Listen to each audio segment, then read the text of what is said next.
se retrouve aujourd'hui pour faire le remplissage des enveloppes pour le mois de juin. Vous risquez d'entendre du bruit, j'ai mon fils qui regarde un dessin animé. Si vous arrivez à entendre derrière, mettez-moi en commentaire si vous avez trouvé quel est le dessin animé en cours. Et donc c'est parti, on fait le remplissage des enveloppes. Alors j'ai pris un peu d'avance au niveau de tout ce qui est... voilà, dès que j'ai mon salaire, là, je fais d'abord les virements. Une fois que j'ai déduit de tout ce que j'ai besoin en alimentation, du quotidien en fait, et des factures, avec ce qu'il me reste, je laisse toujours, tous les mois, 30 € pour au cas où, si on a besoin d'acheter quelque chose sur Internet ou quoi, je ne fais pas le compte à zéro, je laisse 30 € tous les mois. Si je ne les utilise pas, c'est reporté au mois d'après. Je ne fais pas 30 chaque mois qui s'accumulent. Je laisse juste 30 €.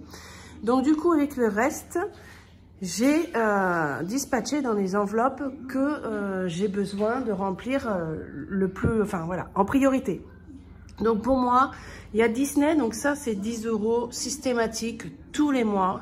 Je mets 10 € dont je vais le faire donc pour 1200 €, mais bon, j'ai pu voir que peut-être à un moment donné je vais augmenter le montant, puisque là je prévois sur 10 ans pour pouvoir aller en famille, dormir au parc, et je pense que ça va coûter beaucoup plus cher, donc 3 enfants et 2 adultes. Mais pour le moment je fais 10 € et quand je retravaillerai je passerai à 20 €. Désolée, j'ai eu mon fils qui m'a réclamé un petit gâteau. Donc voilà, donc je disais, je passerai à 20 € quand je reprendrai le travail. Ce n'est pas encore pour maintenant, mais voilà, pour le moment, moi, je fais 10 € par mois. Ensuite, j'ai mis dans le fonds alimentaire. Le fonds alimentaire, pour moi, pour nous, c'est tout ce qui va nous servir pour les repas de fête. Donc nous, on a beaucoup d'anniversaires et qui arrivent surtout en fin d'année. Et plus Noël, les jours de l'an. Donc je veux avoir une enveloppe de 500 € pour être tranquille. Même si j'utilise pas tout, au fur et à mesure de chaque mois, après je réintégrerai dedans. Ça fait un moment que j'en ai pas mis dans cette enveloppe parce qu'il fallait que je mette de l'argent en priorité dans d'autres enveloppes. Voilà, quand on peut pas, on fait les enveloppes qu'on a besoin en priorité, qui vont arriver avant d'autres enveloppes. Donc là, j'ai repris, j'ai mis 40 €, donc on est à 150 €. Ensuite, pour Noël, donc en fait, j'ai déjà tout rempli, hein. Je vous montre juste ce que j'ai mis. Et j'ai déjà mis les billets factices et comment cocher au niveau des trackers pour que ça aille plus vite. Donc au niveau Noël, moi j'ai un tracker que j'ai fait comme ceci pour aller jusqu'à 500 €. Cette année, voilà, j'ai un peu moins de budget que l'année dernière. L'année dernière, c'était 700 €. Là, c'est 500 €. Donc du coup, je me suis fait un tracker comme ça. On a les 12 mois de l'année. Donc j'ai commencé en octobre ou novembre, je ne me rappelle plus, l'année dernière. Et donc, mes montants partent de 60 €, le plus petit 20 € jusqu'à 60 € maximum.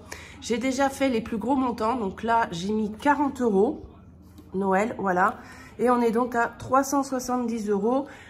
Il me reste 4 mois et après, j'ai l'argent qu'il me faut pour les cadeaux de Noël. Et le mois après, donc juin, juillet, août, septembre, octobre, c'est ça, octobre. À partir de novembre, eh bien, je recommencerai ma fiche pour l'année prochaine. Comme ça, je fais sur un an à chaque fois. Mais j'ai du coup le budget de Noël de l'année en cours clôturé en octobre pour être tranquille novembre, décembre, quand il y a à acheter les cadeaux.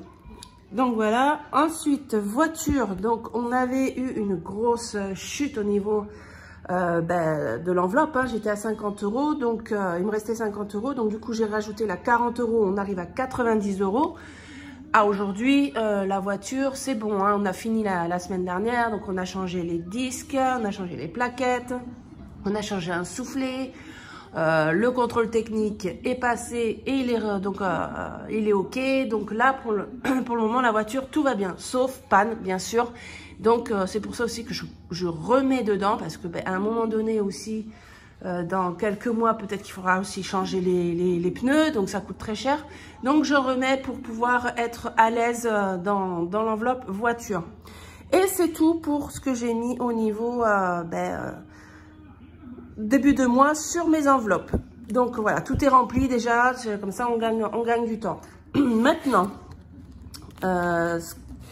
pour le mois, normalement, pardon, j'avais compté 4 semaines, sauf que je me suis trompée pour le mois de mai. C'est-à-dire que là, donc j'ai eu mon salaire de Pôle emploi, mais normalement, je me fixe sur le salaire de la CAF. Mais heureusement, donc ça fait que depuis le mois dernier que j'ai du coup Pôle emploi. Et donc du coup, eux, ils me payent le premier, donc aujourd'hui. Et donc du coup, j'ai pris l'argent sur le Pôle emploi et non attendre le 6. Parce que le 6, ça me mène à lundi prochain. Donc, ce qui fait que moi, ce week-end, là, pour faire les courses, je n'aurais pas eu l'argent. Donc, quelque part, j'ai eu de la chance. Donc, du coup, pour le mois de juin, au lieu d'avoir 4 semaines, ça me fait donc 5 semaines. Donc, 100 € par semaine pour l'alimentation et 10 € par semaine pour divers. Alors, on va prendre ça.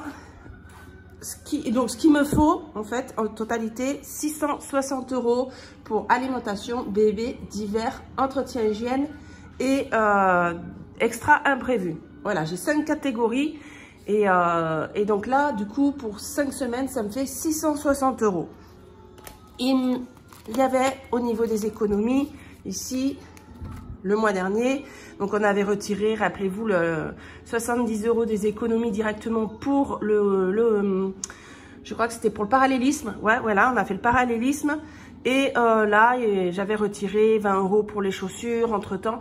Donc, il reste que 60 € ici au niveau des économies du mois dernier. Ces économies, bien sûr, je les ai déjà transférées, vu que j'ai eu mon salaire aujourd'hui, sur mon livret A directement, au lieu de mettre cet argent sur le compte. Donc, je récupère les 60 € ici. Et du coup, je me retrouve bien avec 660 € que j'ai ici. Là, j'ai retiré en plus 50 €. 50 €, puisque peut-être que vous l'avez vu, dans l'enveloppe vêtements, j'avais 70 €.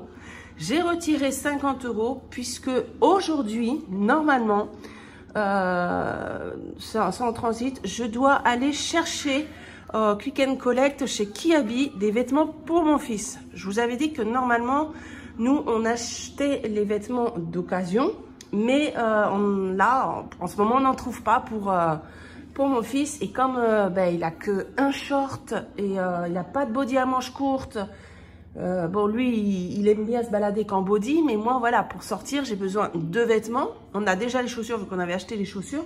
Et donc, du coup, j'ai voulu regarder sur le site Kiabi. Et j'ai trouvé donc bonne affaire.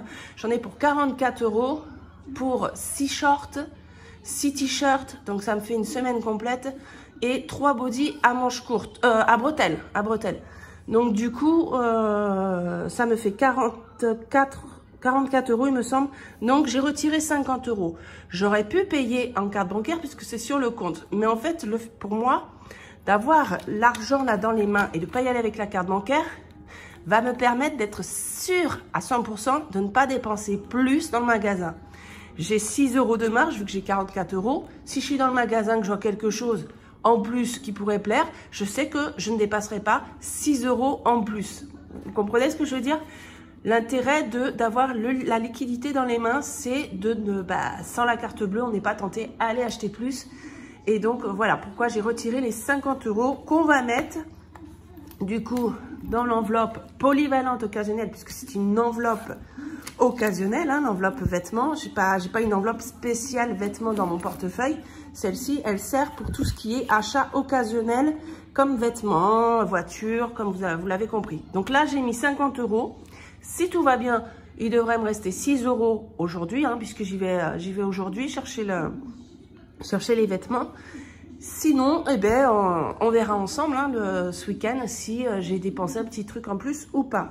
Mais franchement, ça valait le coup que d'attendre les soldes. J'avais peur justement qu'il n'y en ait plus au moment des soldes parce que le short à 4 € et le t-shirt à 2 €, ça fait un ensemble à 6 €. J'ai 6 tenues plus 3 bodys pour 44 €, c'est pas cher du tout. Donc, il reste 20 €. Je vais continuer à en remettre dedans parce que par contre, il faut maintenant des vêtements pour ma plus grande. Donc, au niveau des économies de la semaine, je vais en rajouter pour pouvoir lui acheter, elle n'a pas besoin de grand chose, mais pouvoir quand même lui acheter quelques shorts, petites combi shorts, des choses comme ça. Donc ça c'est bon. Ensuite, je retourne ici. On va donc retourner au niveau, on va prendre, donc il nous faut 500 €. Hein. 100, j'ai beaucoup de billets de 20 du coup. 1, 2, 3, 4, 5, 200. 1, 2, 3, 4, 5, 3, 1, 2, 3, 4, 5, 4, 1, 2, 3, 4, 5, 500. Alors, je vais faire les courses pour 2 semaines. Je vais faire ça et ça. Voilà, là, je prends 200 € que je mets de suite dans mon enveloppe alimentation. Je sais pas encore si vu qu'on est mercredi, je sais pas si je vais aller faire les courses dans la foulée cet après-midi. Vu que j'ai les enfants avec moi pour m'aider avec les petits, je vais voir, je réfléchis encore. Donc là, je vais cocher semaine 1, semaine 2. Ensuite, on a... Alors, vous voyez, normalement, je fais les courses pour 2 semaines. Et là, il me reste 3 semaines. Donc, il va y avoir fatalement une semaine où je ferai les courses que pour une semaine. Je ne vais pas faire les courses directement pour 3 semaines. Déjà, pour 2 semaines... c'est long, c'est plus long, mais je vais voir quand est-ce que je ferai la semaine seule. J'aurais dû peut-être commencer par celle-ci, parce que plus je vais avancer dans la grossesse, plus ça va être dur. Mais comme j'ai préparé déjà ma liste de courses pour 2 semaines, j'avais pas réfléchi à ça. Je vais rester sur 2 semaines et peut-être donc dans 2 semaines, je ferai la semaine course tout seul. Enfin là, pas 2 semaines, mais une semaine. Vous aurez donc un retour de course de plus pour le mois. Voilà, là on met les 300 ici. Ensuite, entretien hygiène, donc ça change pas. Je mets 30 € pour le mois. Hop. Ça bouge pas, on met ici. Du coup, bébé, 50 €. Donc là, pour le coup, je vais acheter un carton de couche quand même, parce que là, il me reste juste un paquet et demi sur le dernier paquet. Donc comme il n'y a pas eu de promo, je vais acheter un paquet de couches plus le lait. Donc ça ici. D'hiver, du coup, on a dit 5 semaines, donc il nous faut 50 €. 1, 2, 3, 4, 5. Et on va mettre 10 € pour cette semaine. Je mets pas les 2 semaines d'un coup, je mets à la semaine. Donc là, 10 €. Et on remettra les 10 € le week-end prochain s'il y a besoin. Enfin, s'il y a besoin. Enfin, oui, on les mettra. Voilà. Et donc, il nous reste extra imprévu qui est donc 30 € par mois. Au cas où qu'on a une invitation ou qu'on invite, voilà, on a quelque chose d'imprévu, acheter un petit cadeau ou quoi, d'un anniversaire, d'une invitation. Voilà. Donc, le porte-monnaie est prêt. Ça, c'est prêt aussi. Et bien voilà, hein, j'ai essayé de faire au plus vite pour pas que la vidéo soit trop longue. Je pense que j'ai été assez claire sur mes explications, j'espère. Donc c'est reparti pour un tour, le mois de juin, voilà. Donc je vais voir, je vais sûrement faire les courses aujourd'hui. Vous aurez du coup le retour de course peut-être jeudi ou vendredi du coup. Donc voilà, et on se retrouve également en fin de semaine pour faire le bilan du coup de cette semaine. Et voilà, donc je vous fais plein de gros bisous. Merci d'avoir regardé la vidéo. À bientôt. Ciao!